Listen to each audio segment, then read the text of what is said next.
Kasi kung yung nag-aaral nga po ng abogasiya, nahihirapan yun maintindihan, paano pa kaya po yung walang pinag-aralan?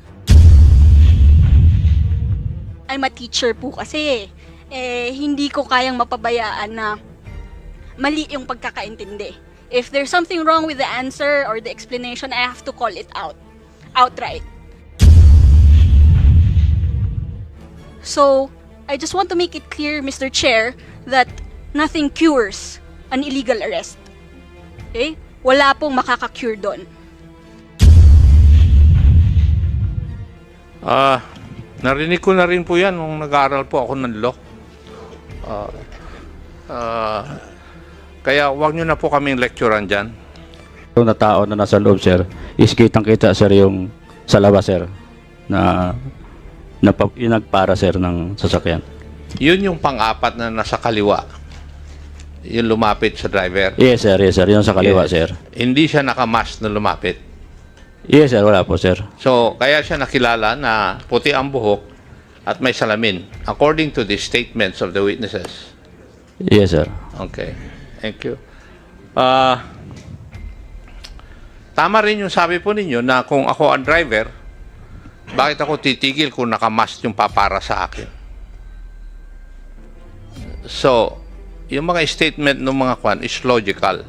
Kasi kung nakamask antimano yung mga accused at paparahin ang isang sasakyan, bakit titigil yung driver? The other issue is, wala po bang nakatira dun sa malapit na nakita itong incidenting ito? Do you have any other witnesses aside from the passengers, the drivers, and the conductor? Bali po, sa lugar po mismo na kung saan nasunog itong minibus, wala pong bahay doon. Pero ang bahay po na nakapwesto doon, siguro po almost 100 meters ang layo doon sa incident scene. At doon din po nakatira itong isang tanod na napadaan sa lugar na yon bago pa po mansunog itong minibus. Pakiulit nga yung huli. Mayroong May isa pong tanod na nakatira almost 100 meters away from the incident scene. At siya po, bago masunog yung bus, dumaan po siya sa lugar na yan. At nakita niya po yung sinasabing 3 tao at saka 3 tao sa lugar na kanan ng bus nung mangyari ang sunog. At isa naman po doon sa kaliwa na di umano sabi ng witness ay nakasalamin. Where yung bang taong ito na sinasabi niyong witness, kinunan niyo ba ng statement? Meron po, kinunan po. And was this submitted to the provincial, to the investigating prosecutor? Naisubmit po. Okay. Thank you. The other issue is, so, doon na-solve yung issue na kung paano sila nakilala. Di po ba? The other issue is the issue of alibi. Yung nasa ibang lugar sila habang yung arson ay nangyayari. Tama po ba? Tama po. Now, how would you answer na yung alleged suspects ay nandun sa isang lugar habang yung pagsusunog ng minibus ay nangyayari? How were you able to refute that? Bali po sa information pong nakalap ko bilang investigador on case, ito pong caretaker ng Mikasa Resort ay nag-report sa Police Mulanay. Ang sabi po niya, dumating doon nung 5:48 ng hapon. Ngayon po, ang kasunod pong information, sinabi nila na umalis po itong 4 na lalaki sakay ng kanilang kotse, ganap na mga 6:30 ng hapon. At nung pong time na masunog itong minibus sa Katanawan, Quezon, ito pong 4 na lalaki na ito ay hindi pa rin po bumabalik dun sa Mikasa Resort kung saan po sila nag-check-in. At bumalik po sila ay ayon sa caretaker ng Mikasa Resort, 1:30 na po ng madaling araw ng February 1. Pero ang allegation kasi, Iho, ay merong nag-testify na taga municipality ng Bulanay na nakita sila at the time na nasusunog yung bus at saka naandun sila sa lugar na yun. Yun yung testimony ng mga, if I remember it, 2 government officials. Tama po. Yes. Bali yan din po yung testimony na sinasabi nila, pero inaantay po namin na ilabas do sa pinagbigyan po sila na makasagot sa kanilang counter affidavit, subalit hindi naman po na isubmit sa court, sa fiscal office yung kanilang counter affidavit na nagsasabi na sila nga po ay magkausap nung time na nangyari yung incident na pagsunog ng minibus. Tama po yung sinabi ninyo, yung witnesses na ito, their statements were not presented by their counsel, by the counsel doon po sa preliminary investigation. Tama?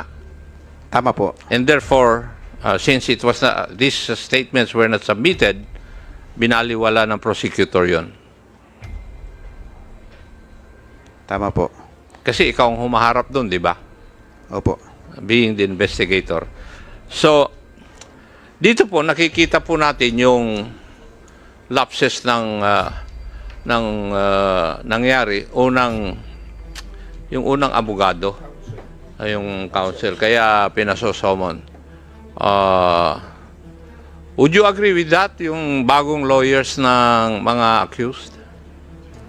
Well, Mr. Chair, if you read Article 125 kasi, kahit po mga estudyante ko nahihirapan maintindihan yun eh. Mga gusto na po yan mag-abogado. So, ang iba nga po, kahit abogado na, nagtatanong pa rin sa akin. Kasi po, mahirap talaga siya naintindihin. Siguro po, as part of the mandate of this committee, it's an inquiry in aid of legislation.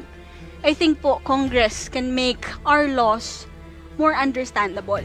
Kasi kung yung nag-aaral nga po ng abogasiya, nahihirapan yun maintindihan, paano pa kaya po yung walang pinag-aralan? So, yun po yung call doon.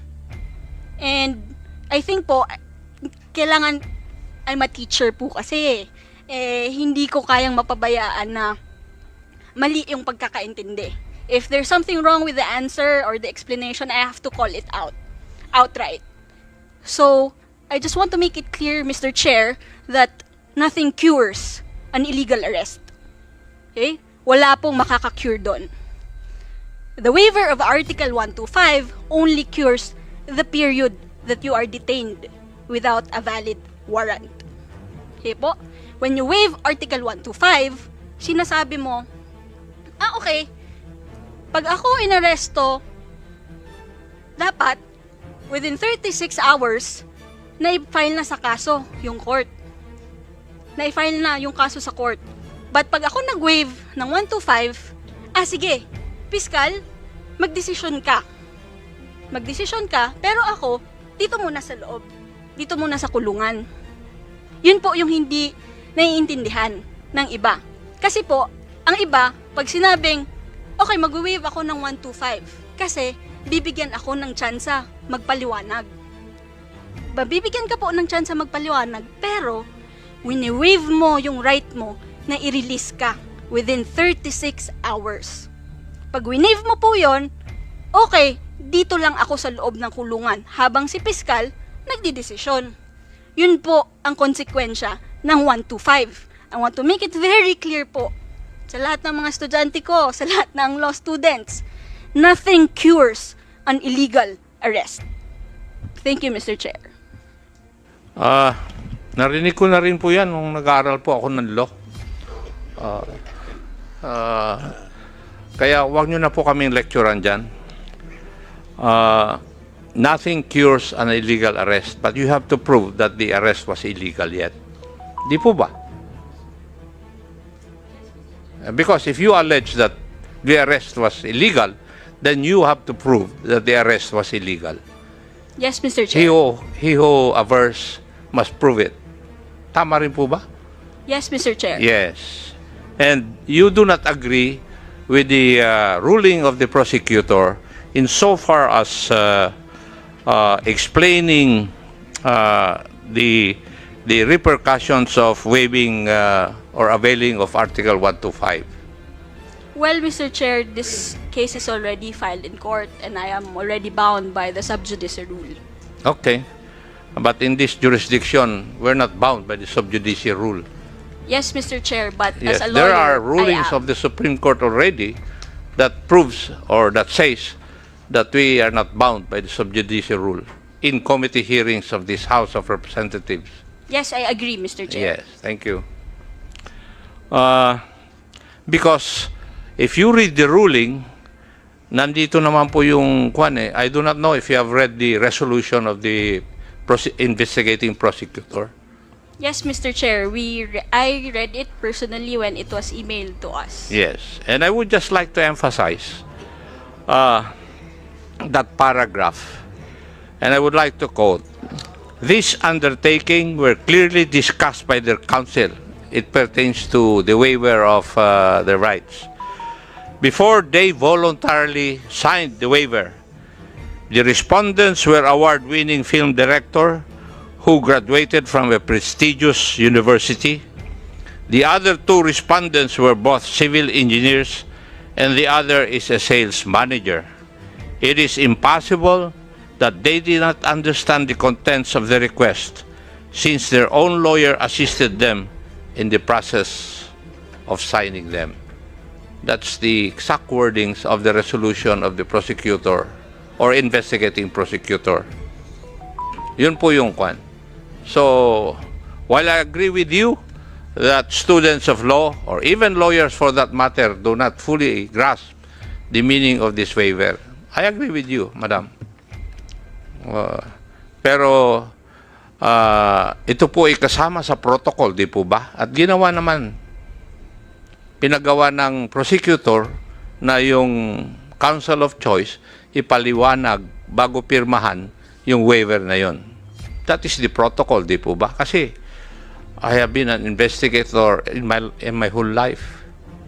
At ginagawa talaga ito. Di po ba? Yes, Mr. Chair. So, yeah. So, nagawa naman yung prosecutor lahat ng protocol para maprotektahan yung karapatan ng mga accused. The way I look at it, yun ang kwan. Doon sa mga pulis, doon sa hot pursuit to be kwan, hindi naman kailangan na ilagay mo doon sa blatter na you're conducting hot pursuit. Hot pursuit is brought about because of the second instance where you can arrest a person without any warrant of arrest. Kaya intindihin po yun.